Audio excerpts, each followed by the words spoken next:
आज आपको अपने नए खंड काव्य अंतरंगिनी का एक लघुअंश सुनाऊंगी। अंतरंगिनी के विषय में भी कुछ कहना चाहती हूँ। राधा और कृष्ण की युगल छवि हमें सहज ही आकर्षित कर लेती है, पर मेरे मन में कई बार प्रश्न उठता, क्या कृष्ण महाभारत के युद्ध के पश्चात कभी वृंदावन लौटे?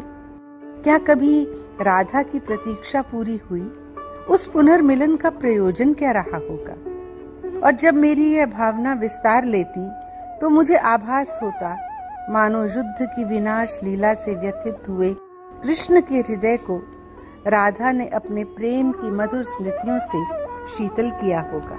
वह अपने पौराणिक परिवेश से निकल एक नवीन बौद्धिक रूप में प्रकट हुई होगी और अपनी अलौकिक हिरण्याभा से पुनरुत्थान के प्रति कृष्ण को आश्वस्त किया होगा।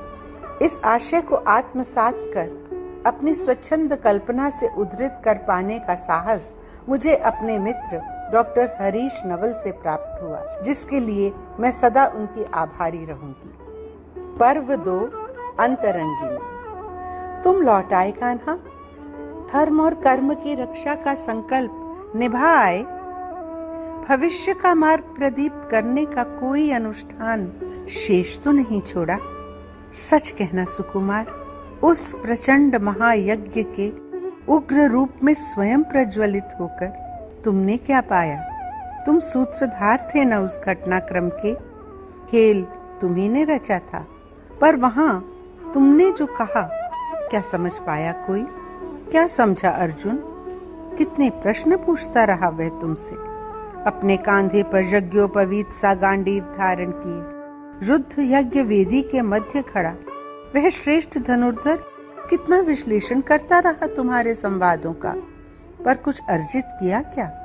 वह तो केवल तुम्हारे विश्व रूप से अभिभूत सा हो गया था क्षण भर को, और उसी एक क्षण में तुमने अपना खेल खेल लिया। एक बात पूछूं सांवरे, क्या कोई जान पाया है तुम्हें वैसा जैसा मैंने जाना?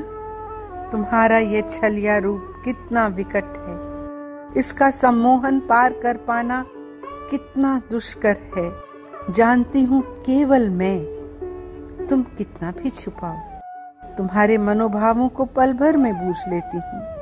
अंतरंगिनी हूँ तुम्हारी, तुम्हें व्यथित नहीं देख सकती, इसीलिए तुम्हारे अनुतप्त हाथों को थामने लो मैं आ गई हूँ। देखो, तुम्हारे आगमन की आहट सुनते ही बसंती संध्या ने अपना सुवासित आंचल फैला दिया है।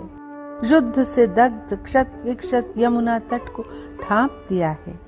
तुम्हारे अदम्य सैनिकों के अनेकानेक प्रहार सहकर भी यह आम्र मंजरी किसी साधिका सी अविचल तुम्हारे ही अभिवादन में झूम रही है। चलो आज फिर इसी आनंदमय कोश का आश्रय ले जो हमारा अपना है।